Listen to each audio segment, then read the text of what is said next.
Rating my smart home devices on a scale of 1 to 10. Yoolax smart blinds. One of the best devices you could add to your smart home. My only complaint about these things are the wireless ones are only Zigbee, so it can be kind of iffy to set up with some smart homes, and they are pretty expensive, but they are totally tailor-made to your windows. Other than that, the battery life's incredible. They look amazing. These things are a solid 8.5 out of 10. Govee Glide wall lamp. I have mine in the corner, but you can also set it up on the wall like this and have these little bends. Love this thing because it adds a really unique look. It is, however, not HomeKit compatible out of the box, which we don't like. And the color accuracy of this thing is really weird. Like if you put it on red, it's not going to match the reds in the rest of your house. Also, when you dim it up and down, the color changes a lot. Other than that, great device. I'm going to give it a 7.5 out of 10. Next, we have the Ecobee FP2 presence sensor. This is one of my favorite smart home devices of all time. It detects exactly where you are in your home at all times, so you can trigger some pretty crazy automations off it. It is a little bit more on the expensive side. It does take a while to tune, so it does work well. Other than that, it's nearly perfect. 9.5 out of 10. Mysa smart thermostats for baseboard heat.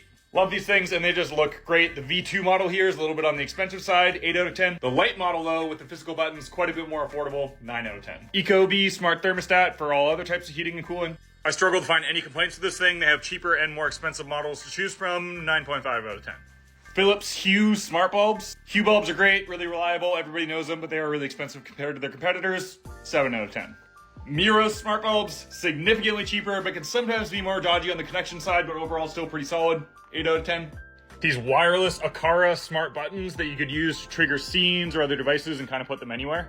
By far one of the most underutilized smart home devices, really affordable, 8.5 out of 10. Airversa Thread Air Purifier. Not only do I think everybody should get an air purifier, but this is a pretty good one and reasonably affordable at that. It has a bunch of features like air monitoring, and it's built on Thread, so it's very compatible with Apple HomeKit and secure. I really like this thing. I'm gonna give it a 9.5 out of 10. That's all for now. I have a crippling amount more of smart home devices. If you want more of these, all the ones I did talk about are linked in my bio there. You can check them out. Also, for those who stuck around to the end, I haven't announced it yet, but I did just release a bunch of merch, like this dope-ass Solder Fumes and Loud Tunes shirt, as well as this Build It Not Buy It hat, and a bunch more stuff. You can find that link in my bio as well. Thanks. Oh no, Apple made a device that's super usable and accessible to everybody while still being performant. That sucks so bad. What a terrible company. Let's talk about the Apple ecosystem. One of the most valid reasons to hate Apple and one of the most valid reasons to love Apple. We're going to talk about why the ecosystem is great, why the ecosystem sucks, and why I think Apple was actually doing it. I'm going to try to talk about this as objectively as possible, but for the sake of acknowledging biases, I am a pretty diehard Apple user, but I have used both ecosystems, Apple, Android, Windows, extensively. Let's start off by talking about why the Apple ecosystem is a bad thing. So because Apple designs most of their own hardware and most of their own software meant to specifically run on their devices, that means if you want to use a different device that's not manufactured by Apple, you're going to have really trouble using it alongside your existing devices. You're also going to have a lot of trouble using any software that you use on your Apple devices on any other external devices.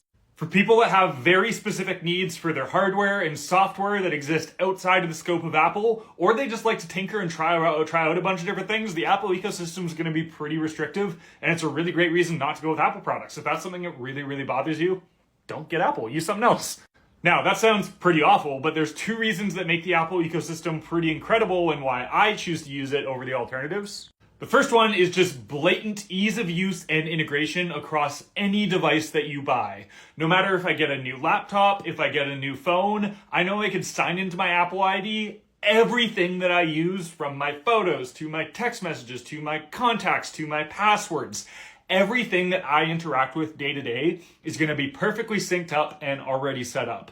This is a big deal just from an efficiency time standpoint for me as a power user, but especially as somebody who's not familiar with tech. To have all of those things set up just immediately is a pretty incredible experience that can really only be matched by having everything so closely integrated on the hardware and software level.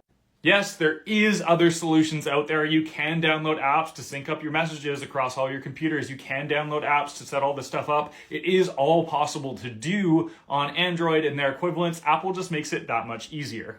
To the same note, if I'm upgrading my iPhone, if I break my phone or whatever, it takes me 0 time to set up on a new phone. It's just a seamless sign in and I'm all done.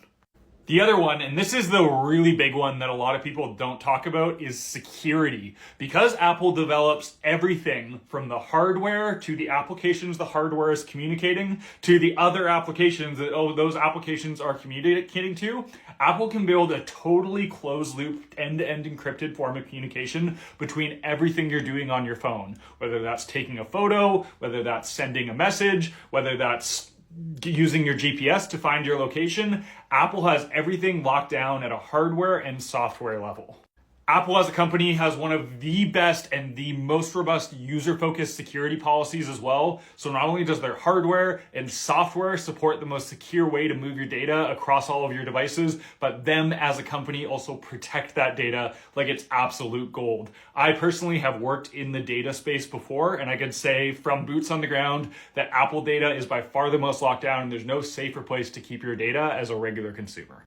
Now, going back to Android and the alternatives, there are technically more secure ways to set up an Android phone by using something as deep as like a more secured end-to-end encrypted OS or very specific secure apps and managing things yourself. But that's not nearly as out of the box as Apple is. Android could get you further over the line for security, but for the average user experience, the average safety you have using the products, Apple is like, trust me, so far ahead of any other experiences you have. And because that ecosystem translates to your smart home, to your TV, to your watch, to all the other parts of the ecosystem, you're getting that same level of security across all of your devices.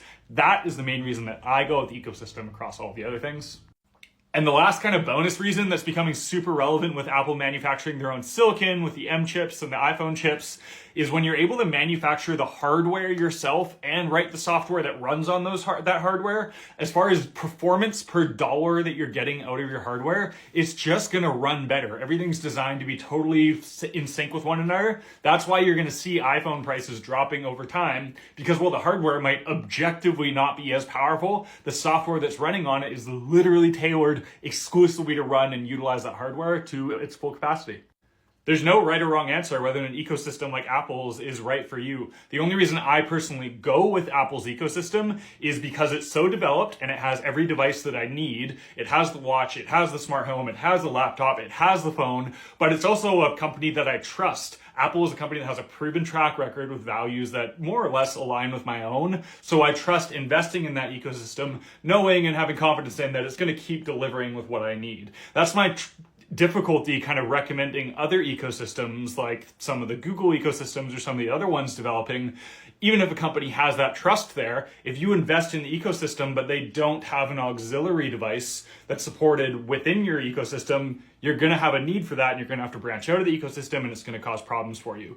The reason that I pitch Apple so much for me personally is because it has all of the devices I need anyway, which makes the ecosystem all that valuable. That was a long rant. I hope that makes sense. I'm not trying to preach any side whatsoever. I'm just trying to give all the objective information as I've thought all this through and made decisions on my part and try to give that to you guys. Hope that was helpful. Thank you for watching. I'll catch you in the next video.